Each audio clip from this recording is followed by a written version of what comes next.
بسم اللہ الرحمن الرحیم۔ میرے بھائیوں، ملک کے احوال معلوم کرنے کے بعد اور خاص طور پہ لکھنؤ شہر کے تفصیلی حالات کو دیکھنے اور معلوم کرنے کے بعد میں انیس احمد، جو ندوے سے تعلیم حاصل کیے اور دینی محنت سے وابستہ ہوں، اپنے بھائیوں سے مخاطب ہوں کہ وہ یہ کہ حالات سے گھبرائیں نہ، مخبروں سے ڈریں نہ۔ ہم سب لوگ اپنے اپنے گھروں میں نماز کا اہتمام کریں، وہ بھی نماز جماعت کے ساتھ۔ عام طور پہ گھروں میں 2 3 4 مرد ہوتے ہی ہیں۔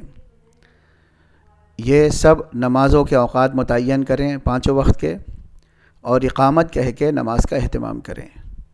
کوئی اکیلا بھی ہے تو وہ پڑوس کے گھر کو اور پڑوس کے مسلمان بھائی کو آمادہ کرے، تیار کرے، اور وہ اس بات کا اہتمام کرے۔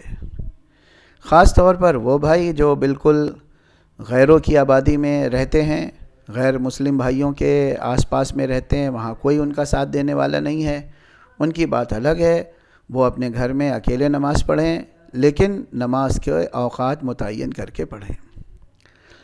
اگر ہم ایسا نہیں کریں گے، نماز جماعت کا اہتمام نہیں کریں گے اور مل کر نماز نہیں پڑھیں گے، وقت متعین کر کے نماز نہیں پڑھیں گے، تو جیسا کہ پورے 25 دن کی ایک رپورٹ تیار یعنی کی جا سکتی ہے، اور حالات کی روشنی میں کہا جا سکتا ہے کہ جو لوگ پڑھتے بھی تھے ان کی بھی نماز چلی گئی، اور وہ نماز چھوڑ بیٹھے، غافل ہو گئے، یا کئی نمازوں کو چھوڑ دیا، کوئی ایک آدھ نماز پڑھ لی۔ اس لیے میں تہہ دل سے آپ سے درخواست کرتا ہوں، بلکہ ہاتھ جوڑ کر آپ سے بھیک مانگتا ہوں کہ آپ لوگ اپنے اپنے گھروں میں نمازوں کا جماعت کے ساتھ وقت مقرر کر کے اہتمام کریں۔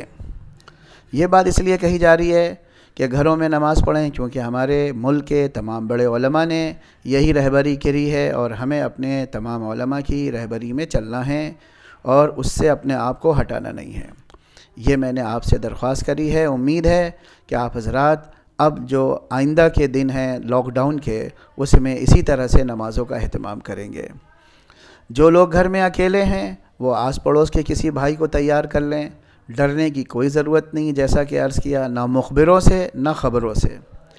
اور اسی طرح جو بھائی اکیلے رہتے ہیں اور غیر مسلم بستیوں میں رہتے ہیں، وہاں آس پاس میں ان کا کوئی شریک نہیں ہے، تو وہ لوگ بھی اپنے گھر میں، وہ صاحب اپنے گھر میں نماز پڑھیں، لیکن وقت متعین کر کے پڑھیں اور اقامت کہہ کے پڑھیں۔